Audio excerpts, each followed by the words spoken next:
2022년 3월 13일 제327차 감남산 기도회 다같이 묵도하심으로 기도회 시작하겠습니다. 오늘 이 시간에는 이병주 목사님께서 하늘의 기별을 전해주시겠습니다. 이병주 목사님. 여러분 안녕하십니까? 오늘은 왜 우리는 제자훈련에 참여하는가? 사도행전 11장 26절 만남의 안디옥에 데리고 와서 이 교회에 1년간 모여있던 큰 무리를 가르쳤습니다. 제자들이 안디옥에, 여러분 그리스도인이라는 이름이 먼저일까요? 아니면 제자라는 이름?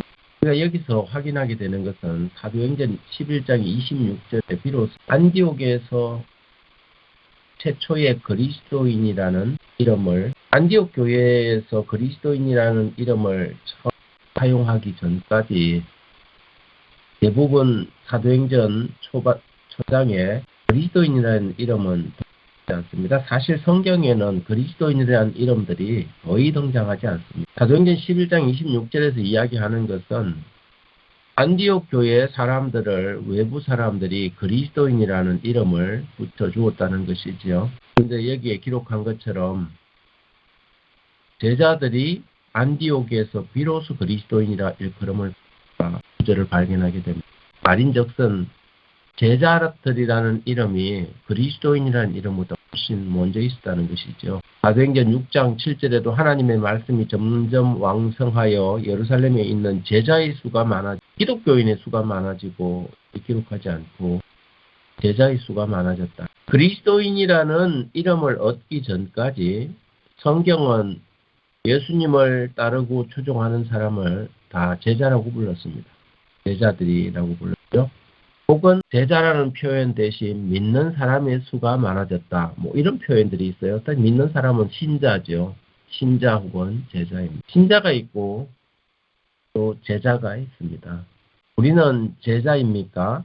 아니면 신자입니까? 그리스도인이라는 이름, 기독교인, 교인이라는 이름, 이런 이름 이전에 우리는 먼저 신자가 되고 제자가 되어야 합니다. 목사로서의 임무 가운데 가장 중요한 임무는 저는 제자를 삼는 일이라고 생각합니다. 누가복음 6장 11절, 12절, 13절에 예수님은 처음 제자를 부르시기 전에 그분께서 기도하는 모습을 보여줍니다. 그들은 노기가 가득하여 예수를 어떻게 할까 하고 서로 의논하니라.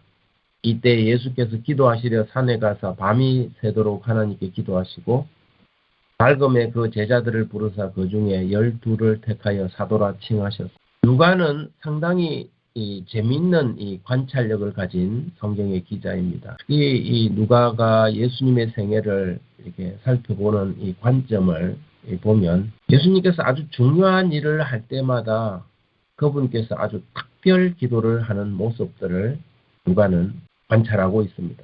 그래서 이 누가복음의 전개 방식을 이렇게 살펴보면 이 예수님께서 공생에 들어가시기 전에 40일의 금식 기도와 그리고 십자가 지시기 전에 겟세마네 동산의 기도를 아주 중요한 포인트로 잡고 있습니다.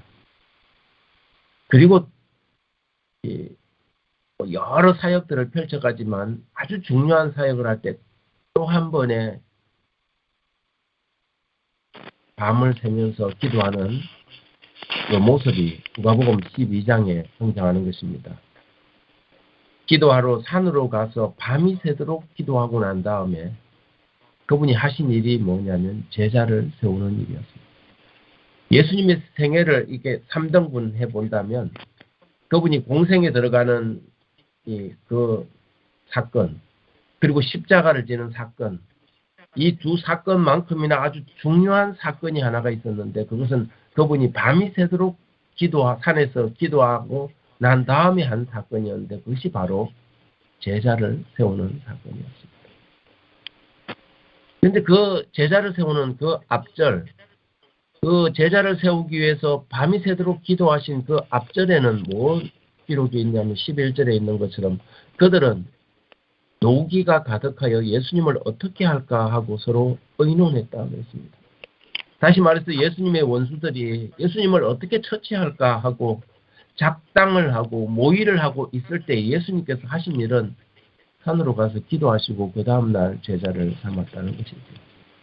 그분의 생애에 있어서 원수들이 그분을 어떻게 처치할까 작전을 세울 때에 그분은 어떻게 하면 그 작전을 깨뜨릴까 하고 다른 작전을 세운 것이 아니라 그분은 기도하고 제자를 세우셨습니다. 예수님의 생애 가운데 가장 중요한 사역이 그분의 사역 가운데 가장 중요한 사역이 제자를 세우는 것이었죠.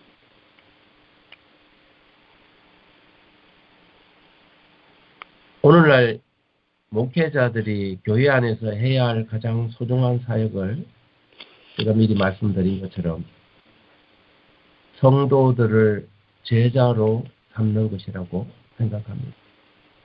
왜 제자 훈련이 중요한가? 오늘날 교회 안에는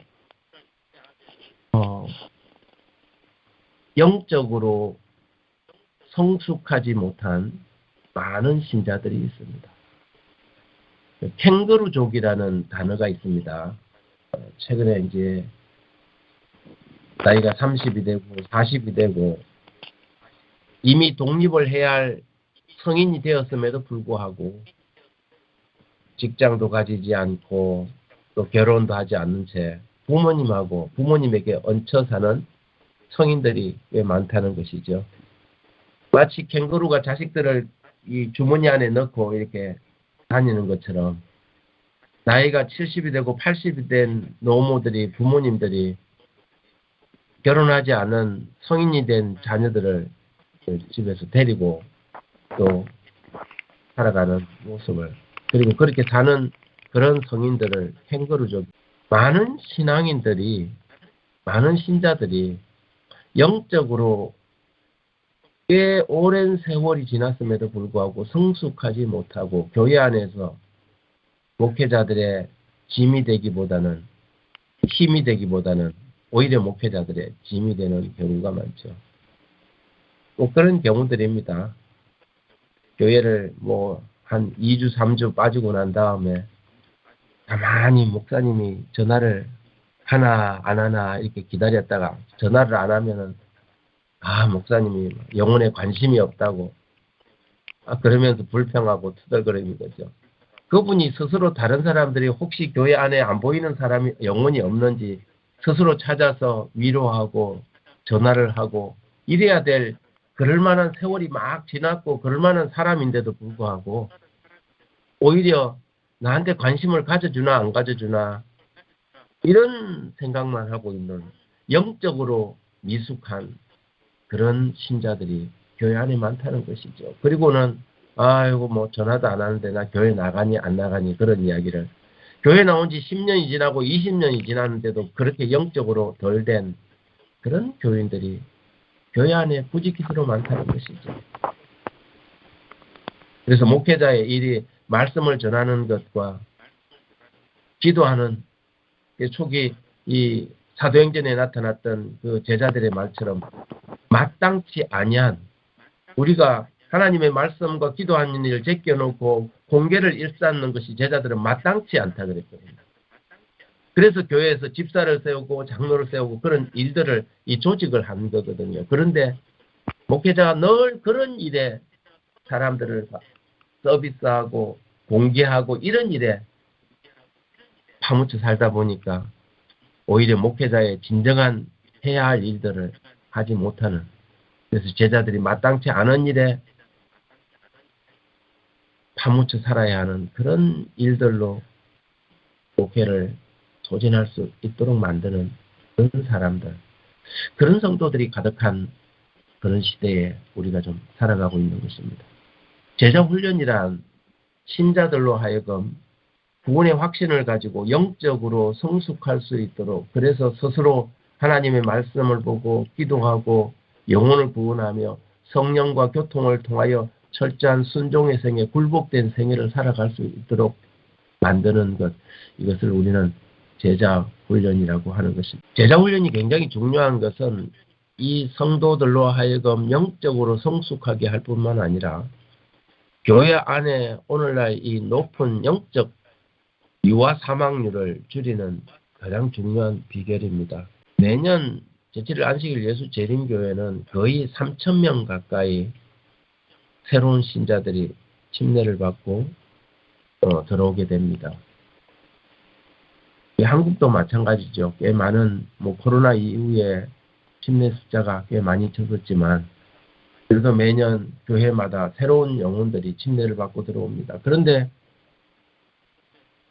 새로운 신자, 초신자들 침례받는 침례 숫자는 늘어나는데도 불구하고 출석생은 증가하지 않습니다. 이유인즉 침례를 받고 꽤 많은 사람들이 다시 백슬라이드가 된다는 것이죠. 이런 양이 되고 이게 매우 영적 유아 사망률이 높은 것입니다. 통계에 보면 대부분의 이러한 이런 양들이 발생하는 것은 침례받고 6개월 안에. 왜 그럴까? 탄생은 했는데 양육되지 못한 것입니다. 어린 아이를 낳아놓고 젖을 먹여 키우고 이유식을 먹이고 그리고 딱딱한 음식을 먹도록 그리고 스스로 밥을 떠먹을 수 있도록 그 아이를 키워줘야 하는데 출생만 하고 이 아이를 양육하지 못하는 것이죠. 그러다 보니까 이 아이가 채 성장하지도 못하고 죽는 것입니다.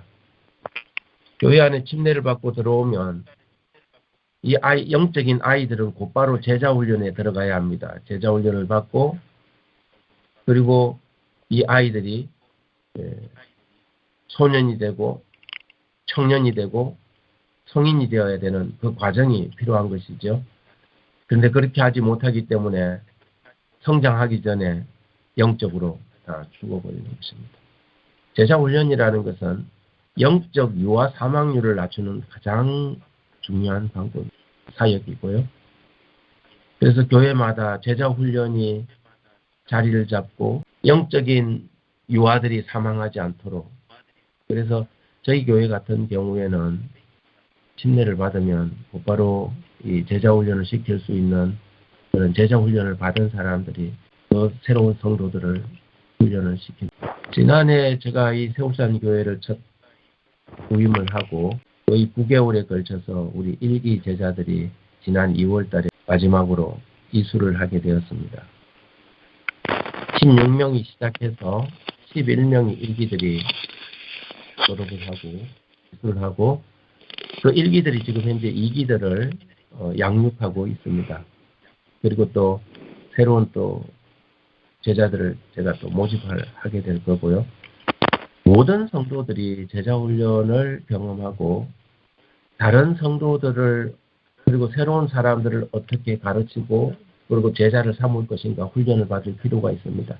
이렇게 영적으로 잘 준비된 교회는 영적인 유아 사망률이 현저하게 낮습니다. 침례를 받고 난 다음에도 영적으로 교회 안에서 건강하게 성숙해가는 것이지요. 그렇게 성숙한 제자들, 다시 말해서 제자의 이 삶을 살아가는 사람들이 하나님의 말씀과 기도의 생활 그리고 때를 얻든지 못 얻든지 전도하는 그런 이 제자들이 가득한 교회는 건강하고 활동적인 교회로 성장할 수 있는 것입니다. 오늘날 교회 안에 일꾼이 부족하다는 것이 성경의 가르침입니다. 누가복음 10장 2절에 이르시되 추수할 것은 많되 일꾼이 적으니 그러므로 추수하는 주인에게 청하여 추수할 일꾼을 보내어 주소서 하라. 추수할 것은 많습니다. 많은 사람들이 전도회를 하고 어떤 세미나를 할 때 데려올 사람이 없다고 이야기합니다. 영혼이 없다고 이야기합니다. 그러나 성경은 전혀 반대로 말합니다. 추수할 것은 많은데 일꾼이 적다고 말합니다. 우리가 이 세상의 들판을 바라보는 눈과 주님이 바라보는 눈은 왜 이렇게 다를까요? 주님은 추수할 것은 많지만 일꾼이 적다고 말하고 우리는 추수할 것이 없다고 말합니다. 훈련되지 않은 성도들이 오늘날 교회에 많은 것이죠. 일꾼이 적다는 것입니다. 오늘날 교회의 위기는 영혼이 없는 위기가 아니라 추수할 일꾼이 없는 위기. 교회 안에 있는 이 성도들의 여러 상태를 보면 이렇게 구분할 수 있습니다. 교인, 신자, 제자, 사역자. 오늘날 수많은 교인들이 교회 안에 있지만 그 교인들 가운데는 회심의 경험이 없는 교인들이 많습니다. 그리스도를 정말 만난 경험이 없는, 체험적으로 예수 그리스도를 보내신 그 하나님을 알지 못하는 교인들이 많죠. 그리고 신자들은 양육의 경험이 없는 신자들이 많습니다. 그리고 제자들은 제자 훈련까지 받았는데 문제는 사역의 경험이 없는 제자들이 많죠. 그래서 우리가 교회 안에 성도들을 분류할 때 교인, 신자, 제자, 사역자 할 때 우리가 궁극적으로 추구하고 가야 할 우리의 목표는 모든 성도들로 하여금 사역자가 되게 하는 것입니다. 활동적인 일꾼이 되게 하는 것이지요. 교인에서 머무르지 않고 신자에서 머무르지 않고 신자가 제자가 되고 제자가 사역자가 되게 하는 것입니다. 이것이 오늘날 목회자들이 교회 안에서 일으켜야 할 가장 중요한 사역이요 일인 것입니다. 불신자로 하여금 하나님의 말씀을 듣고 신자가 되게 하고 신자로 하여금 훈련을 받아서 제자가 되게 하고 제자들에게 일을 나누어주고 분담하고 그들을 위임하여서 일꾼 즉 사역자가 되게 하는 것이 목회의 가장 아름다운 꽃인 것입니다. 저희들이 제자훈련을 8개월 동안 마치고 난 다음에 일주일 전에 금요일 저녁에 제자들의 소감문 발표하는 이 발표식을 가져 1시간 내내 그 제자들의 이 소감문 발표를 들으면서 가슴이 울컥했습니다. 예배 참석하고 교회에 가고 안식일 날 출석은 하지만 그러나 그 과정에서 하나님의 말씀을 스스로 보고 말씀을 암송하며 그리고 또 그 사랑하는 자녀들과 함께 이 영적인 대화가 아주 자연스러워졌다 하는 그 한 집사님의 이야기를 들으면서 정말 제자훈련을 잘했구나 하는 생각을 하게 되었지요. 하나님께서는 우리가 단순한 신자에 머물기를 원치 않습니다. 오늘날 교회에는 추수할 일꾼들이 요구되고 있습니다. 교인이 되고 신자가 되고 제자가 되고 마침내 일꾼이 되는 이 소중한 사역들이 모든 교회들에서 좀 일어났으면 좋겠습니다. 그래서 단순히 집회의 참여자가 아니라 하나님의 일의 방관자가 아니라 활동적으로 역동적으로 일하는 그 제자. 그래서 사도행전 6장 7절에 하나님의 말씀이 점점 왕성하여 예루살렘에 있는 제자의 수가 심히 많아지고 거대한 제사장의 무리도 이 도에 복종하였다고 하는 이 초대교회의 아주 역동적인 부흥과 성장의 모습이 저와 여러분이 섬기는 교회의 모습이 되었으면 참 좋겠습니다. 활동하는 제자들이 있는 교회는 살아있는 교회입니다. 하나님과 교회 그리고 또 목회자의 짐이 되는 성도들이 많은 교회가 아니라 힘이 되는 성도들이 많은 교회. 그런 교회를 꿈꾸면서 또 2022년 제자훈련을 향해서 저는 달려가고 싶습니다. 여러분의 교회들이 이러한 역동적인 교회로 변해가는 모습을 함께 바라보면서 이 마지막 시대에 주어진 복음 사명을 감당해가는 우리 감남산 기도운동의 동력자들이 있는 교회들 되길 바라며 말씀을 마칩니다. 자비하신 하나님 우리 아버지, 이 감남산 기도의 정원에서 함께 모여 기도하고 이 한국교회에 주어진 현안과 당면한 문제들을 엎드려 하나님께 간구한 지가 327차에 이르렀습니다. 하나님 이렇게 모여서 마음을 모을 수 있도록 도와주시고 같은 소원, 같은 기대를 주님께 주의 제단에 올릴 수 있도록 은혜를 베풀어 주셔서 감사합니다. 우리의 기도를 언제나 응답하시는 주님께서 오늘날 이 한국교회가 당면한 이 수많은 문제들을 위하여 기도하는 사랑하는 남녀 종들의 심령 위에 하나님의 은혜로 역사하여 주시고 성령의 이설로 적셔 주셔서 우리가 기도함으로 주님을 더 닮아가고 감남산에서 땀 어린 기도로 아버지께 자신을 드렸던 예수님처럼 우리 자신도 친히 우리 자신을 주님께 드릴 수 있도록 하나님 은혜를 베풀어 주시옵소서. 저희들이 진심으로 신자 되기를 원합니다. 주님, 저희들이 주님의 제자 되기를 원합니다. 우리의 사명을 마쳐야 할 이 마지막 시점에서 저희들이 하나님의 교회의 일꾼들 되기를 원합니다. 도와주셔서 하나님의 일꾼들로 넘쳐나는 교회, 살아있는 활동력 있는 생명력 있는 교회 이 시대 다 되게 하여 주시옵소서. 오늘도 우리에게 주어진 하루를 살아갈 때 주님을 온전히 바라보고 살 수 있도록 도와주시며 때를 어떤지 못 어떤지 복음을 전파하는 주님의 귀한 사역자들 되게 하여 주옵소서. 우리 주 예수 그리스도의 이름으로 기도드립니다.